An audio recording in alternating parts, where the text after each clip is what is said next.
What's the story, Morning Glory? What's the word, Hummingbird? Thank you so much for clicking on my channel and for joining me for this review of PolyFamily Season 1, Episode 2, Polly Wants a Baby. So before we get into the episode, there's one thing that I forgot to mention in last week's episode is that the two husbands, Sean and Tyler, they don't really get along. There's tension between them, I guess, over parenting issues, how to parent the children, especially the children that are Tyler's biological children and not Sean, but Sean is very much involved in disciplining them. And I don't know what else is going on between the two men, but there's clear tension between them. And Sean himself even said that if they were not in this quad or this polyamorous relationship, him and Tyler would not even be friends. So clearly there's tension between these two men, which I don't know how you can have a peaceful relationship or a healthy relationship when the two husbands are not really getting along. So let's get into the episode. So this is the episode where Taya finally has the baby. They go to the hospital. All the parents go to the hospital, the two couples. And after laboring for I don't know how long, the doctors make a decision that Taya is going to have a C-section. Now, Taya did not want a C-section because she thought that there was no way they would allow all four of them, well, not including Taya, but allow her husband, her boyfriend, and her boyfriend's wife in the delivery room, in the operating room, not the delivery room, but the operating room. So she didn't want a C-section. Well, coming to find out, the hospital did allow all of the adults to be in the operating room. So she has the baby. Baby boy is here. They name him Quinton, and they're going to hyphenate his last name. Now, the legal father, regardless of who the biological father is, because remember, these people do not want to know who fathered which child amongst the children that were born within this quad, because they call it a quad. You have your thruples, now you have your quads. So they call this a quad. So they don't want to know which father fathered any of the babies born within the quad. But the legal father, regardless of biological father, the legal father of baby Quinton would be Sean, because Sean is married to Taya, and any child born of the marriage is legally Sean's child. So I think when the baby was born, I thought that the baby resembled Sean, because Sean, I think, does have red hair. He's bald, but from his beard, you can tell that he's a ginger. And I thought the baby also had light colored hair or red hair. So I thought maybe the baby belonged to Sean, but it really doesn't matter because nobody in this quad really gives a damn. So Tyler thinks that Quinton is his baby, and he thinks it's his baby because something about the hairline and how the hair is growing. He thinks that the baby might be his because his hair grows in a similar way. Sean says he doesn't really care who the father of the child is. When they asked Taya in her confessional, who do you think fathered Quinton? Taya said, no, they asked her, who do you think Quinton looks like? And Taya said, I think Quinton looks like me. Moving on from there. So Taya and Sean tell us that this is the last baby. While they're getting Quinton's nursery ready, they talk about how this is going to be the last time that they ever do a baby room because Quinton is going to be the last child. Now, I don't know what Alicia and Tyler feel about this, where they are on whether or not they want to have more children, but Sean and Taya said this is definitely going to be their last baby. Alicia wants to be more involved with the baby. Obviously, Taya, this is her own biological child, so she's very much involved. She's breastfeeding. The fathers are very involved. I don't know why Alicia feels left out, but somehow she does. And she thinks that she can feel more included with the baby and have a chance to bond with the baby more if she was able to breastfeed Quinton. So she plans to see a lactation consultant to see if she is able to breastfeed. And she also wants to help out Taya. So besides wanting to bond with the baby, she wants to help Taya out because Taya has been struggling with breastfeeding. Now, Taya has made it a goal for herself to breastfeed exclusively, but she is running into some challenges. For example, her supply is not where it should be, and the baby has a hard time latching. So Alicia thinks that she can come in and assist with help, with breastfeeding herself. And she tells us this is what polyamory is all about, where one of us fails, the other one can pick up the slack. The other ones can help out. So she feels like her contribution would be to help with the breastfeeding by being able to breastfeed herself. Everyone's okay with Alicia breastfeeding except for Sean. Sean is Taya's husband, and who I personally believe is the father of Quinton.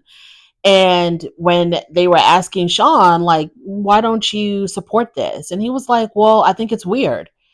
And he said that he thinks it's weird because he doesn't understand why Alicia wants to go through the sleepless nights of pumping and feeding a baby, just constantly being on demand for the baby's needs. She's already been through that with her other children. Why would she want to go through that again? So he doesn't understand why she wants to put herself through that, but this is what she wants to do. Everybody else is in agreement, but Sean, he's a little bit on the fence about it.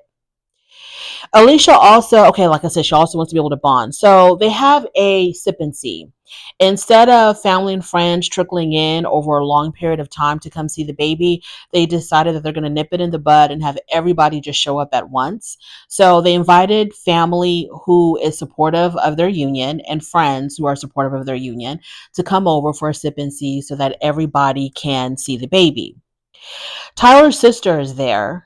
His mom is not, because his mom is not in support of this union, but the mom tolerates this union because she still wants to be able to maintain a relationship with her grandkids. But she's really not supportive of this whole polyamory thing. Now, the sister's there. The sister tells us how in the beginning she really struggled with this because she was worried about how her niece and nephew were going to be affected by this polyamory arrangement. But she began to realize that this is very normal. The kids are functioning well, they've adapted well. Tyler's fine, Alicia's fine. So the sister came around and started to accept it. So a coworker at the Sip and See asks Taya if Tyler is the father of baby Quinton. And the coworker tells us, of course, I'm going to ask because anybody would be curious as far as who fathered the baby. And you can't help but try to figure out, are there any similarities between Quinton and Tyler? So the coworker just came out and asked. Now, Taya was a little bit offended by that. She thought that the coworker was pretty bold for asking that question. But she also said that I'd rather people just ask up front than talk behind our backs. Taya tells us that paternity is a very sensitive subject between the two husbands because, like I said before, they are not on the best of terms. And so this would just, I guess, further fracture their very fragile relationship if they knew exactly who fathered Quinton. Alicia decides to get breast pumps, the ones that you insert in your bra and you just pump throughout the day. She decided to get breast pumps to try to stimulate her milk ducts so that she can start breastfeeding baby Quinton. This reminds me, like in the old days or in medieval times or whatever. I don't know exactly how far back it goes, when people used to have wet nurses. So the very rich and wealthy, I guess, for whatever reason, if they couldn't breastfeed their own baby or didn't want to breastfeed their own baby, they would have a wet nurse whose sole purpose was to breastfeed the royals' babies or the rich family's babies. Now, my understanding of a wet nurse, though, is that the wet nurse would have had her own baby around the same time, so that's why she was producing milk. Alicia hasn't had she stopped breastfeeding a year and a half ago or something. So I'm like, why would you think that you'd be able to produce milk if you haven't, it's been almost 2 years since you've had your baby and you haven't been breastfeeding for over a year? Like, why would you? I didn't understand that, but maybe you can re-stimulate the milk ducts and produce milk again, regardless of how long it's been. So Sean texts. So there's a scene where Taya is in the kitchen and she gets a text from her husband, Sean. And the text message says, I guess now we know who the father of Quinton is. So this really upsets Taya because if there is any indication of who Quinton's biological father is, she's anticipating that they're going to be going through a really rough patch because the husbands are not going to. It's not going to be good for the husbands, right? Because we know that they don't get along and this is going to cause further friction between them. So the reason why Sean thinks he may know who fathered Quinton was because Tyler, which is not Taya's, because Tyler had some blood work done, and he found out that he was O negative. And when he got his blood work done, he had texted the results, I guess, of his blood work to, his people, the people in this quad, his wife, his girlfriend's husband. He texted everybody, "Hey, these are my results," and part of the results was his blood type, and his blood type is O negative.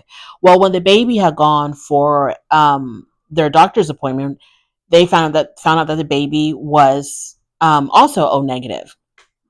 So this is why Sean thinks that Tyler might be the biological father of Quinton. But the thing is, though, is that blood type is not definitive of paternity. And so I had to Google this because I completely forgot what I learned back in biology class. So I had to Google this, and it said that blood type is not definitive of paternity. And also, I forgot to mention another reason why Sean thinks that Tyler may be the father is because both him and Taya are B positive, and the baby is O negative, and Tyler is O negative. So that's why he thinks that Tyler might be the father. But when I Googled, can two B positive parents have an O negative baby? Well, Dr. Google told me yes. It's possible for two B positive parents with blood type B positive for both of them, they can have a child that's O negative. All about recessive and dominant genes and what you carry and blah, blah, blah, blah. So it's not definitive of paternity. And so everybody's freaking out that, oh my God, the husbands know who fathered baby Quinton. Now this is going to create more friction between them. And I'm just like, why don't y'all either get a blood test or just not worry about it, because blood type does not determine paternity. You cannot determine paternity through blood type. So let's not freak out. But it really affected everybody except for Alicia, because Alicia was not in the know. At this time, Alicia had no idea what the hell was going on. But Taya knew and the two husbands knew. So now we have Dodgeball night. Okay, so they all go to this community center to play dodgeball with other people in their neighborhood. And Sean is in a really pissy mood. He's in such a pissy mood that he refuses to talk to Tyler the whole night. And so during the dodgeball game, Sean is like letting Tyler have it with these dodgeballs. I mean, he is plummeting him with these dodgeballs, like very, very aggressively. Like he's gone beyond playing the game. He's like taking out all of his frustration with these damn balls on Tyler. And so everybody notices and everybody's like, what is going on with him? What's wrong with him? And then at some point, he gets in such a pissy mood that he ends up leaving. He takes the two little boys and he goes back home because he says that he's got to get them ready for their bedtime. So the two women are talking, Alicia and Taya, and Alicia, the one who's really out of the loop, she was like, what is going on with Sean? What's wrong with him tonight? And Taya explains to her, well, he got the blood results for baby Quinton, and Quinton is O negative. And we know that Tyler, when he had his blood work done, we know that he's also O negative. So Sean thinks that Tyler is Quinton's father. And Alicia's like, how come nobody told me any of this? She says, I was with Sean when he got the text message of the baby's blood type, and he didn't mention it to me, what he was thinking, what was going through his mind. But he ups and texts, his wife, Taya, and Taya then tells Tyler, but no one told Alicia. So Alicia feels very left out. So, another thing that also pissed off Sean at the dodgeball game was that Tyler had on a shirt that said Dada on it, DADA, Dada.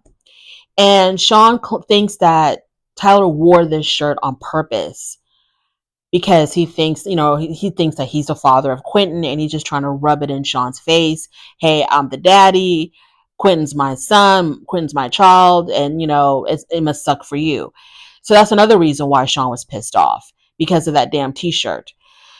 So he leaves the dodgeball event, like I said. Taya fills Alicia in on what's been going on. Alicia's upset that she's the last to find out. Taya gets really emotional about this because now Sean is upset because, the fact that he thinks that Tyler is the father of Quinton, and everybody's in turmoil. And I'm like, either get a DNA test to find out once and for all, or don't worry about it, because blood test doesn't mean anything when it comes to paternity. Just don't worry about it. Y'all are so good at not worrying about it with the other two little boys. Why make it a big deal about this? Blood type is not definitive of anything. I mean, it's not definitive of paternity, it's definitive of other things, but not paternity. So, like, I don't understand. And I feel bad for Alicia. Alicia's always, left out of important things. She's the last to know. She feels like she's not getting a chance, an opportunity to bond with the baby, to the point where she's going to manhandle and manipulate her boobs to produce milk so that she can feed the baby, so she can bond with the baby. Man, yeah. So it's a lot going on here. Like I said before, I just feel like, y'all either go find out for sure with the DNA test or just drop it and leave it alone and go about your business. Anyway, it was a decent episode. Thank you so much for joining me. I really do appreciate it. On your way out, please don't forget to rate the video. If you like this content, subscribe to my channel, and I'll definitely talk to you later.